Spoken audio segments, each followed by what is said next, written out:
Welcome to episode 74 of the Forward from 50 podcast, where we interview people over 50 who are pursuing new direction for their lives. It's an opportunity for men and women to tell their stories, their way, and in their own words. I'm Greg Gerber, the founder of Forward from 50, and your host for today's show. Today I'm speaking with a college professor who found a fun way to help other people design their own homes using Lego building blocks. For the past 14 years, Colleen Law has worked as a professor at Liberty University, teaching mostly graduate students in public and mental health. She loves her work, but supplements that income in two novel ways. First, she helps graduate students complete a master's or doctorate dissertation in less than a year. Second, she builds model homes for people using Lego building blocks. Colleen works with graduate students who had to step away from school when life interfered with their plans. Most universities have a specific time requirement to complete work for a graduate degree, and if a student misses the deadline, their previous investment is forfeited and they have to start over. Her love for Legos started decades earlier when Colleen was 16 years old. She would build things with her two younger brothers. She has since expanded her hobby into a lucrative business, building homes for others. Sometimes they are models of dream homes clients would love to own, or they are recreations of places they lived in the past. Colleen has even made Lego duplicates of homes for realtors to give to their clients after closing. She also built an old Western saloon for a model railroad enthusiast. It took her 4 months to research and build a structure that was 4 feet tall by 2.5 feet deep. It required nearly 6,000 Legos. More remarkably, many of Colleen's designs were created without blueprints. This year, she started designing kits for people to construct their own Lego buildings. To tell us more about how she became involved in both businesses, please welcome Colleen Law to the show. Thank you for joining me today, Colleen. I really appreciate the time.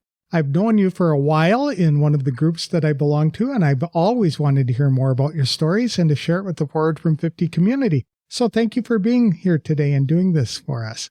Thank you for giving me the opportunity. I've wanted to do this for a long time myself. Wonderful. Tell us a little bit about yourself, like where you live and what you do for a living. Professionally, I am a professor at Liberty University in Virginia.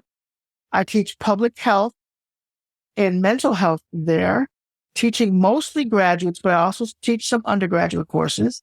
And I actually live in Nashville, so it's an online professorship, which is really great. Can't beat that. And a growing one. Right.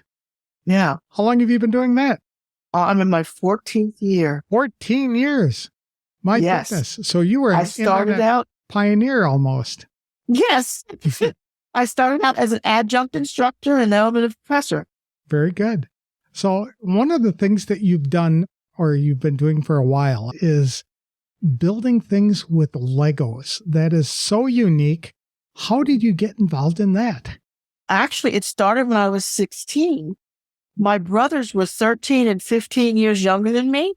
And when I was home from college, I really wanted to know what I could do that we could do together that we'd love to do and that would increase our bonding.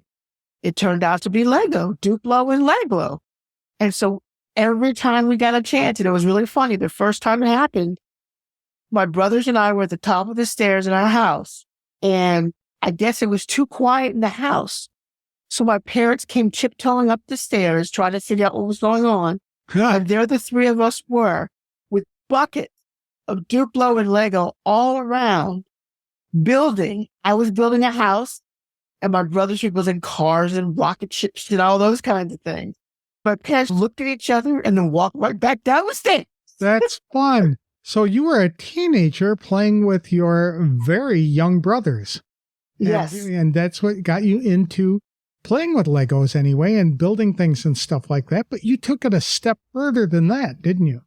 Yes. I decided to build a house for my mom. And so I built her. That was the first house I built. And she loved it. And she placed one of her dolls that she collects on top of the house. And it was that doll's house. After that, people started asking me to build their houses. And so I started building them for people for free. And then I built my grandmother's house because my grandmother had moved out of her house to come live with us to help with the boys. So I decided I love that house. So why not build a replica of it and then give it to my grandma? So I built a replica of it. And then from there, it just ballooned. All sorts of family asked. Then their friends asked. And for years, about, 20, almost 30 years, I just kept building for friends and family. And then it wasn't until actually after I was 50, I decided, you know what? I can make this a viable business. Really? And that's when I started. That's so neat. So these homes, are they like the dream home for somebody that they would like to have? Is this interior and exterior work that you do, or primarily exterior? No, it's actually both. I build various types of houses. Some are just exterior houses, the exterior of houses. They're dream homes, they're current home, whatever. Okay. And then others, I build both interior and exterior. And I do it in such a way that they can see what's inside. So there's 4 different types of houses I build. One's just the exterior. Then I have another one where the top of the house, if it's a 2-story house, comes off, or the roof, if it's a 1-story. Then there's another one where I build it so that it opens up like a storybook or a dollhouse. And then the 4th one that I build is a combination of roof coming off and opening up as a storybook. Oh my goodness. That sounds so cool. How many Legos does it take to build a house? It depends on the size of the house and what you're doing with the house. But a small house usually takes about 400 Lego. 400 is all. Okay. Yeah. That's cool. And how long does it take you to put that together? A small house I can do in 15 minutes. Really? Okay. Yes. Some of these more elaborate projects, somebody's dream house with the interior, are we talking days or weeks? Months. Months. Okay. I did one, which was for a gentleman that had a train set in his basement, and he wanted his train to go through the Southwest, and he wanted to have one of those Western saloons. I built a Western saloon for him. It took me 4 months and 22 days to build it because I had to research it because there's no references for it. 4 months, 22 days later, he had the saloon and he was happy. Oh, that sounds so cool. How big was that to be next to a train? It was about 4 feet high and 2.5 feet in depth. That must have been a big train set. Yeah, he could actually open the doors and put figures in there, and he could take things off, the roof off at each floor. It was a 4-story saloon. Do you have to develop blueprints for these kinds of things, or are you just creating it from your imagination? Some of them, it's just from my imagination, but most of them, what I do is I sit and talk with people, and I either draw or write, or a combination of the two. And then I build from that. How cool is that? And so the saloon, how many Legos do you think went into something like that? Oh boy, that saloon was probably about 5,000 or 6,000 Legos. Wow. So that's expensive.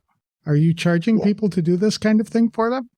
I am now. Okay. And depending on the type of house, whether they want interior, exterior, how they want it to open up, it varies in price. But I also sell houses to real estate agents to give as a gift to people who buy their houses. So those are these small houses and they're $250 each. How cool is that? So somebody buys a house and the realtor presents them with a gift of a Lego duplicate of their house, which would be so cool to have. That would be a great conversation piece for people coming to visit the house. And I think that would be a very unique gift as well. Cool.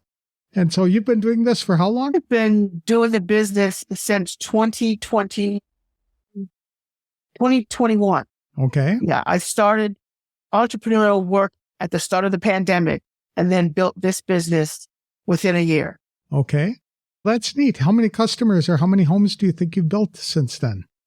Oh, I've had probably about 300 builds since then. My goodness. Okay. Are all of your customers in the local area, or are you getting people from around the country? I get people from around the country. Okay, super. So do you have to ship? Do you do it at Kiel? Do you send them a diagram and all the bricks and say, go ahead and build this yourself? Or do you have to build the house and then ship it very carefully to wherever they may be? I build it very carefully and ship it to where they are. But we just started a line of the IKEA-like building. So, really? So you're selling plans for people if they want to build their own house or they want to start building buildings of their own. That's right. Okay, cool. And they're big enough, obviously, to be dollhouses, right? So if somebody wanted to build a community for their children, they would be able to do this kind of thing. You'd sell them the plans, and they'd just get their own Legos and get together and figure it out. That's right. Are there some, do you buy the Legos in bulk? You must. I do. First I buy from Lego.com, and a lot of my Lego comes from Norway, Billund, Norway, which is where the head of Lego is. But I also have contacts in almost every country around the world where businesses that sell Lego. So I buy them in bulk, but I buy them from very different places. Okay. So if some business is trying to liquidate a bunch of the Lego buildings that they might be selling or whatever, you would just buy all of that, or do you buy the bulk Legos only? I've done both. Okay. In fact, I'm in my office, which is half one business, half the other business.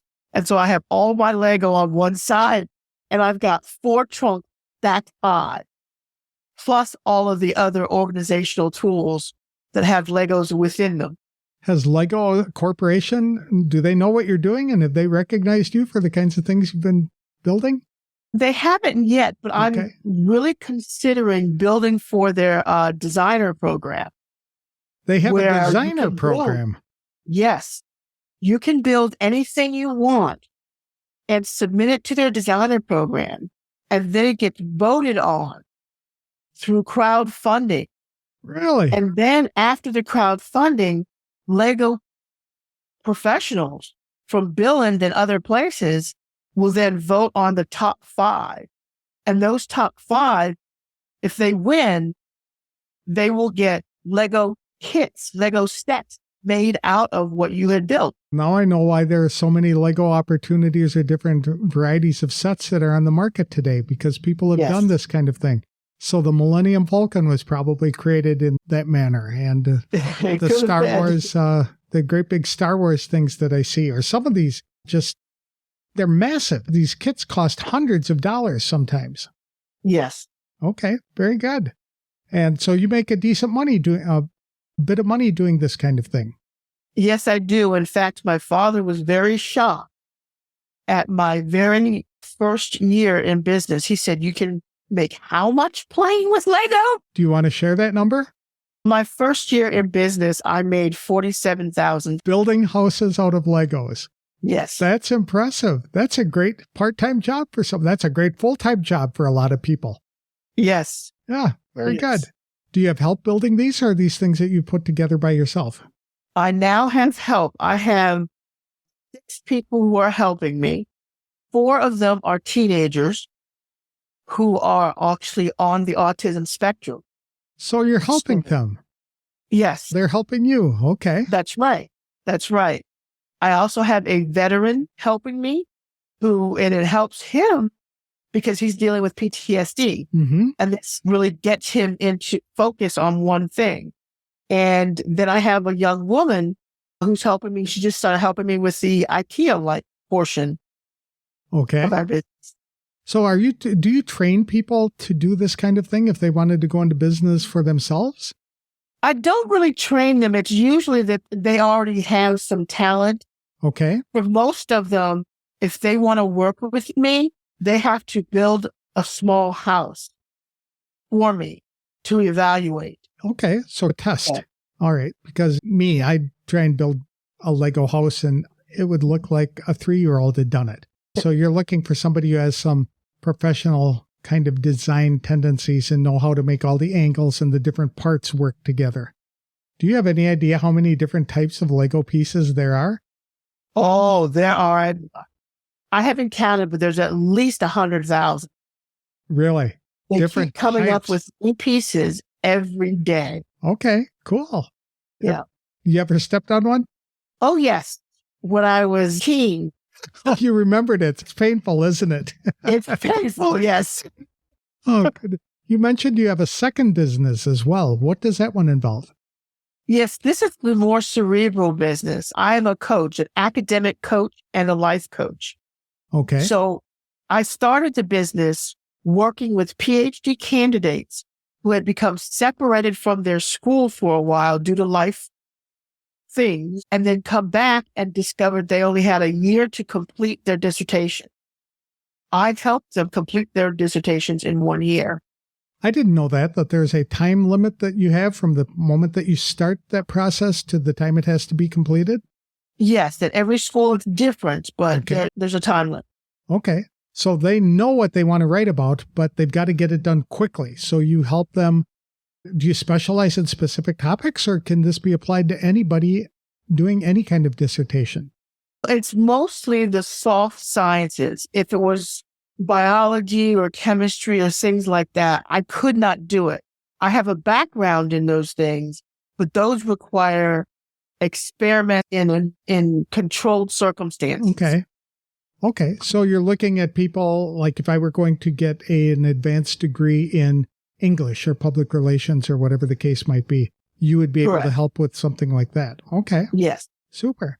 And so are you writing it for them, or are you just guiding them into writing it? Okay. I just guide and coach them. I will not write any portion of their dissertation. I will not even write the topic. Okay. Why? Okay. There are places that do that. I'm different. Okay. This is totally coaching, taking what is within their own heads and hearts and having them, encouraging them and teaching them to get it out on paper. Okay. Will you edit it for them? Yes, I will edit it. Okay, but not write anything. So if you say this could be worded a little better or whatever, you might make that kind of suggestion. Okay. That's correct.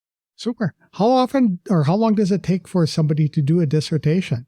I've had one student who did it in 4 months. Okay. Start to finish. Start to finish, 4 months. And the reason you wouldn't want to write it for them is because they have to defend those dissertations, correct?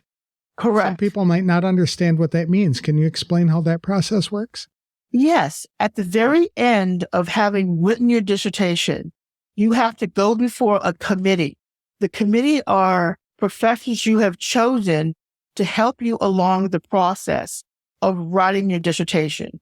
There's an advisor, and then there's usually 1 to 3 other people on the committee. You have to go before them, present what you have done, and then answer their questions that come to them right there. So you can't be prepared. It's like being in a trial almost with these highly educated people ripping apart your dissertation to see how much you know about it. You're trying to, yes. Okay. Very That's good. the defense. It usually lasts anywhere from 15 to 45 minutes. And sometimes outside people can come to the dissertation defense and ask questions as well. Do you prepare people for this kind of process and the examines it? Okay. So yes, they present for me. Okay.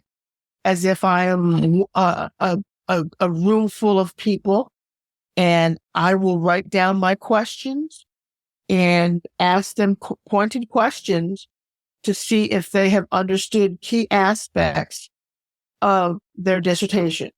So most of the students that you're helping are under a time crunch. They need to get it done in it's like somebody who is in school right now and they're just starting their dissertation. They might be able to get help from you, but it's not generally the clients that you're working with? That's not generally who I'm working with. However, I've just added 2 aspects to my coaching. One aspect is having someone who's just starting a doctoral program and working with them to help them figure out the best topic for them. And then if they want, they can then become my student and write their dissertation with me. Okay. Okay. And the other aspect I added is I'm now working with master's level students. Because they have to do dissertations as well. They're not quite as elaborate as the doctoral ones, but it's still a process that they have to understand and follow. Yes. Okay. And when you're coaching people, are you like, tell me your idea and then developing an outline for them? Is that what you're doing? Or are you telling them the process on how to get it done quickly? I am telling them or coaching them to take their idea and expand it, be creative. Most people come to me with an idea of what they want to write, but they don't know how to get that idea out on paper. So I work with them first on getting that idea out on paper. Then we work through each aspect of the paper because there's certain chapters that must be in both master's theses and doctoral theses. Okay. And we work on those chapters together. Okay. Yeah. Do these theses have to be original? Does it have to Yes. be an original idea that nobody has come up with before that they have Yes. to develop? Really? In some way, shape, or form, the doctoral ones have to be very original and have to, in some way, inform the field of study. That has got to be challenging. Take, for example, somebody wanting to get a doctorate in education. You would think that everything on the planet has been proposed and tried already. How do they come up with these kind of ideas, or do you help them develop that originality? Sometimes I help them develop that originality. Most come to me with an original idea or an idea that can be changed into an original idea. So you didn't have to have any special training to do this type of thing either, because you are a professor, you've been through the process. That was my training, going through the process. In fact, I went through the whole experience of doing my doctoral work, then becoming separated from my school, and then having to go back. I only had 14 months to finish my program, which included my doctorate. And I figured out when I decided to go back how to do it in 1 year. I finished it under just 1 year. Okay. And does that finished means it's got to be defended and everything is done, wrapped up, published in 1 year or that short period of Yes. time? Okay. In 1 year, all of that has to be done. So there's no dawdling. Does that mean that you are also an accountability coach, keeping people on track to make sure? Definitely. It's done? Okay. So people pay you to crack the whip is what you're saying. Yes, they do. Okay. And I can crack the whip. I can nag. I'm good at it all. Are all of your coaching clients, is it all done online or is this in person? I have only one that's in person. Okay. Okay. But most at 99% is online. How do people find you?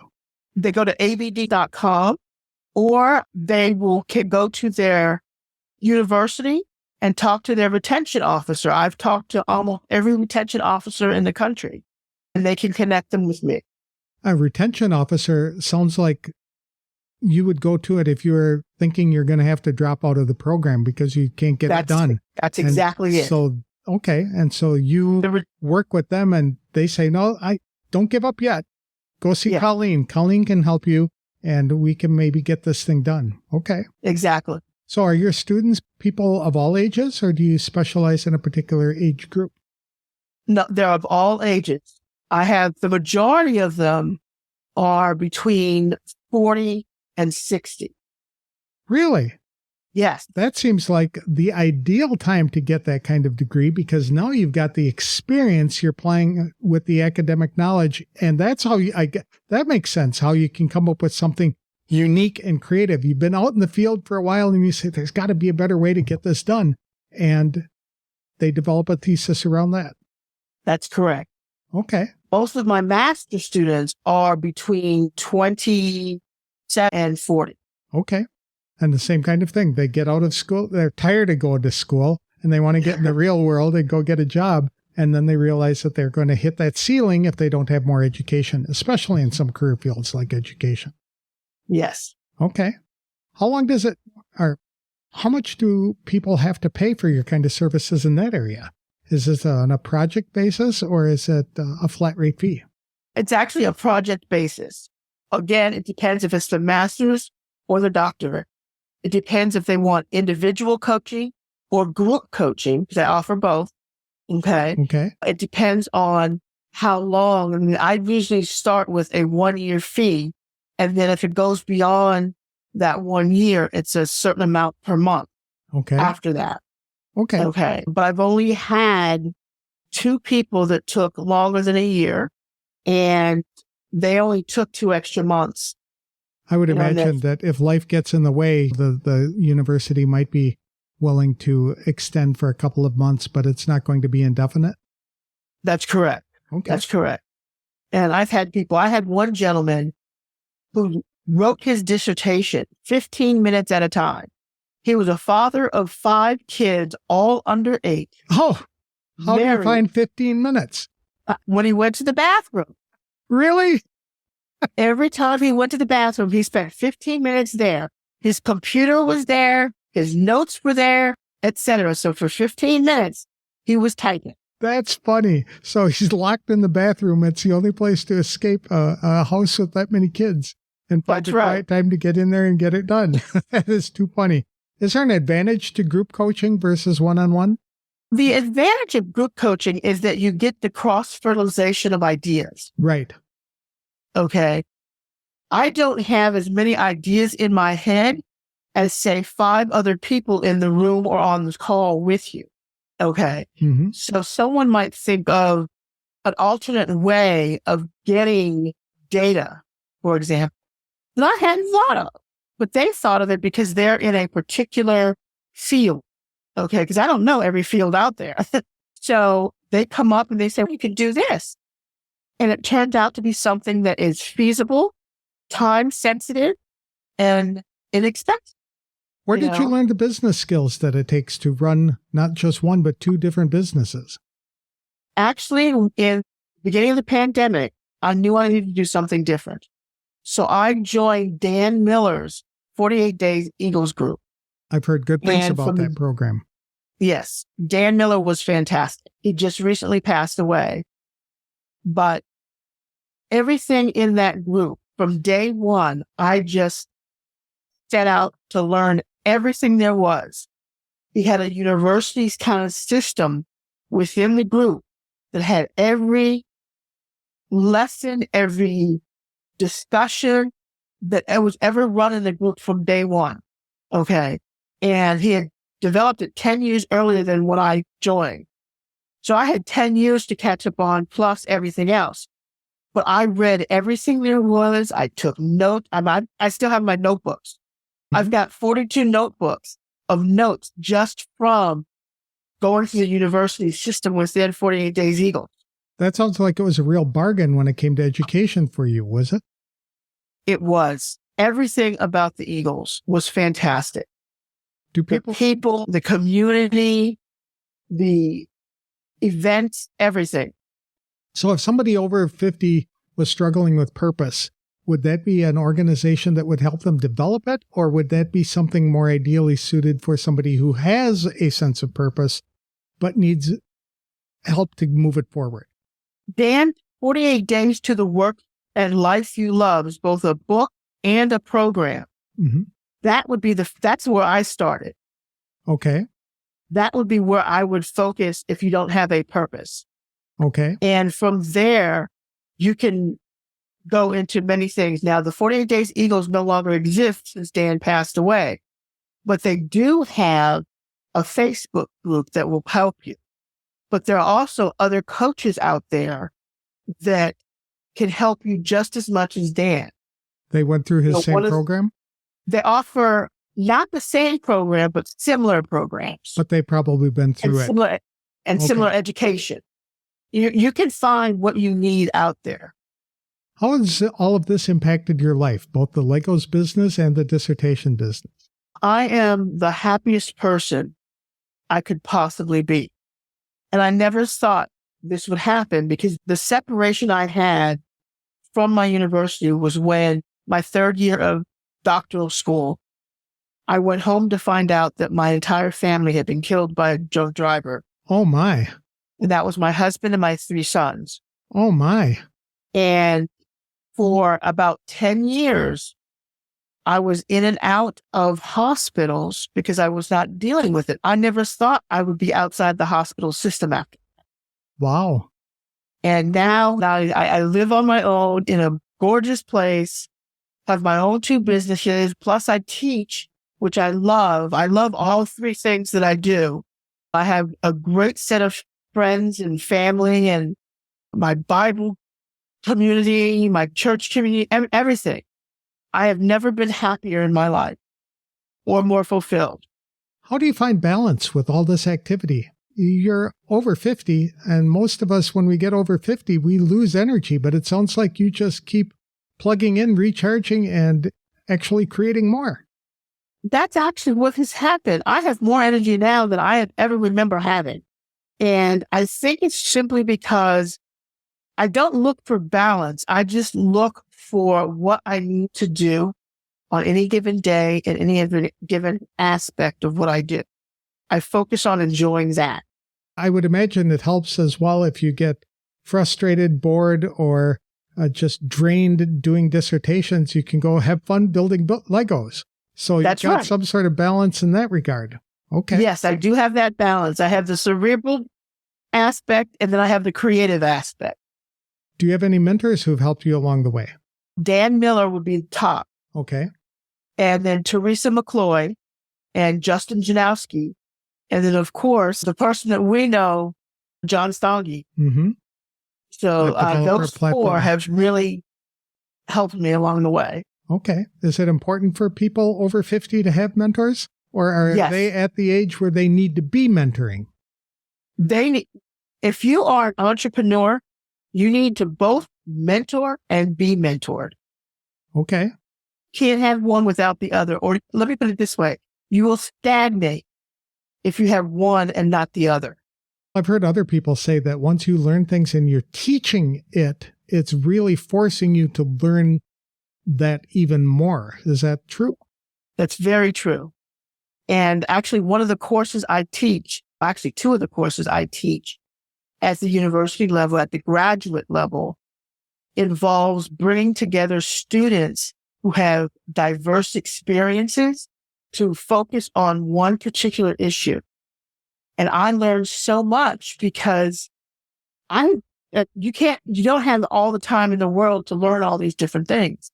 But if you sit and speak with the students and work with them day after day, you gain as much knowledge as they do. That's a very good perspective. That's what I love. I'm sorry? That's a very good perspective. I like that a lot. Yeah. Okay. You ever think of writing a book about your experience, especially during that dark time? Yes. In fact, I do have one book that's finished. Okay. But it's not in, I'm actually searching for a publisher for that one.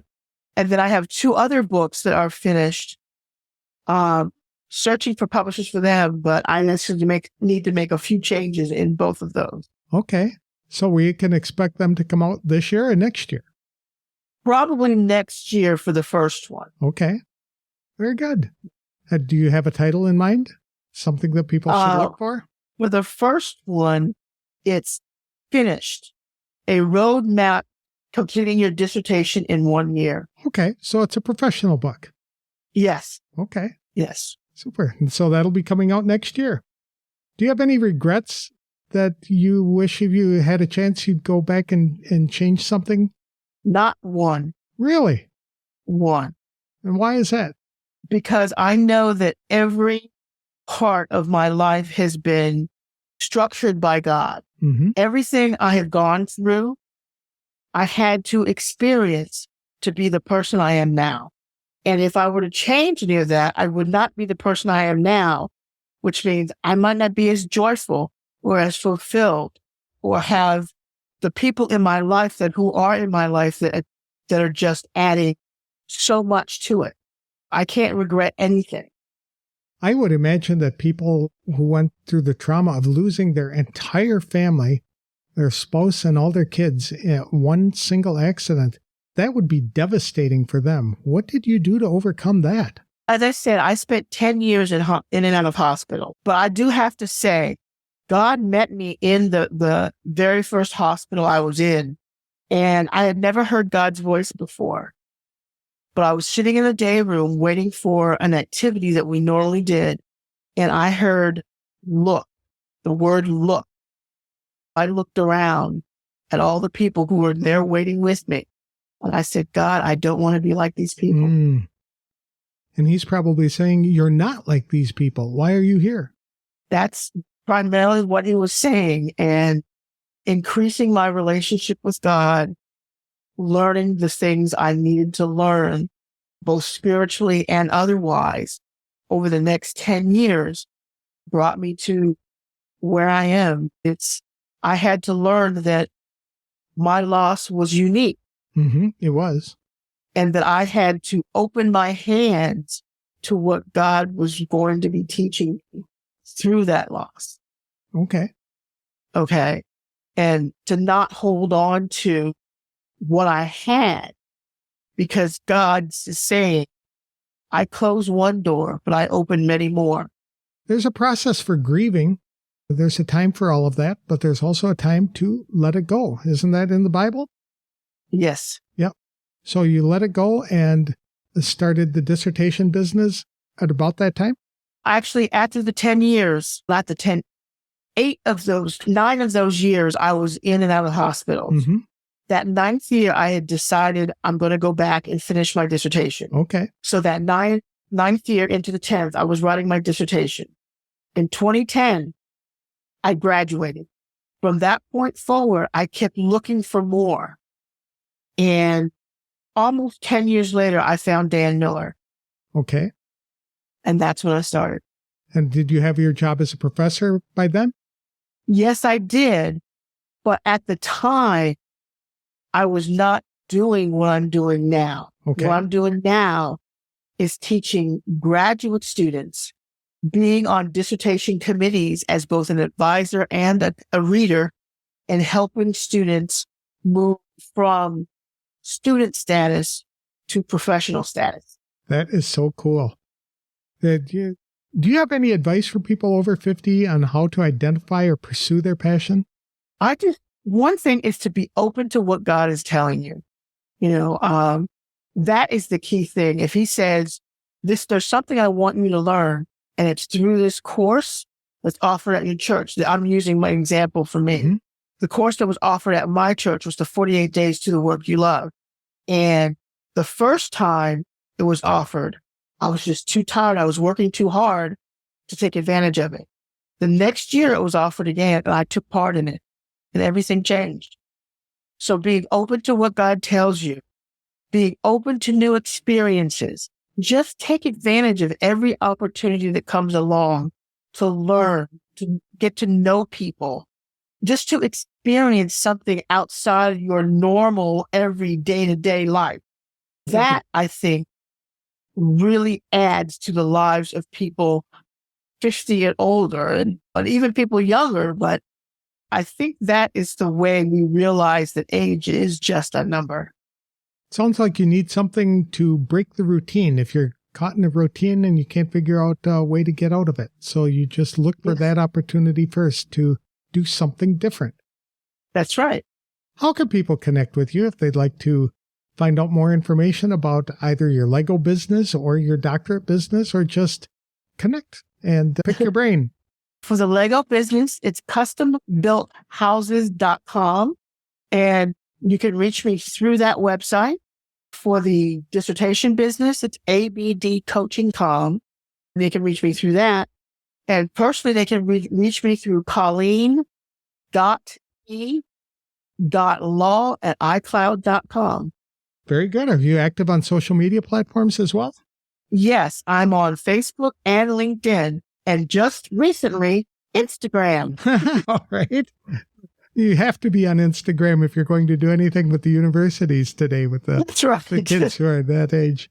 Very good. Thank you so much for sharing your story with me today, Colleen. This was really cool. You are doing so much after turning 50. It's an inspiration. And you're just not slowing down. You're just adding more and more. And I love it that you'll be a flag bearer for all of us who are looking for and living out our purpose. So thank you for your time. Thank you very much. I had a lot of fun. I really enjoyed interviewing Colleen Law about her 2 part-time businesses that she manages in addition to her full-time job as a university professor. Colleen has contacts all over the world who help her source Legos in bulk. She's even considering submitting designs as part of Lego Corporation's designer program, where submitted plans are voted on and the winning designs turned into official kits. It's a lucrative venture for sure. In her first year of business designing Lego homes, Colleen made $47,000. Colleen may design and lay out the framework of the homes, but she will hire teenagers on the autism spectrum, as well as veterans suffering from post-traumatic stress disorder to help her finish the projects. Because of the intricacies of her designs, Colleen has to source Lego blocks in specific sizes, shapes, and colors. She said there are more than 100,000 different Lego varieties on the market around the world today. For her dissertation business, Colleen most often focuses on the soft sciences for which she has a working knowledge. She does not write the dissertation for students, rather she coaches them on process to complete it in whatever timeline remains. Almost all of her coaching sessions are done online with students from around the country. University retention officers refer students under a time crunch to Colleen, who may help them narrow the topic of their paper or develop a framework to write it. The reason Colleen won't write the papers is because the graduate students have to defend their dissertations before a panel of experts, and students need to know the topic inside and out, and that can only be done when they research and write the thesis themselves. However, she will edit papers for clarity, grammar, and spelling if needed. Colleen most often works with doctoral candidates ranging in age from 40 to 60 and master's students between 27 and 40. To help spark the creative process, she offers group coaching to encourage cross-fertilization of ideas. The dissertation business is near and dear to her heart. When Colleen was in the 3rd year of her doctorate program, she returned home one day to discover her husband and all 3 sons had been killed by a drunk driver. For the next 10 years, she was in and out of hospitals trying to cope with the situation. Today, she said she is happier than she has ever been and has more energy than most people her age. People can learn more about Colleen's Lego business by visiting www.custombrickhomes.com. For help with the dissertation project, people can email her at colleen.e.law@icloud.com. That's all I have for this week's show. If you'd like help in identifying a purpose for your life or to get help planning your next steps, I'm offering a complimentary brainstorming session to members of the Forward from 50 Facebook community. For details, connect with me on Facebook or visit www.forwardfrom50.com. I'll have another inspirational interview on the next episode of the Forward from 50 podcast. Thanks for listening, and if you like this show, please consider leaving a review wherever you download the episodes.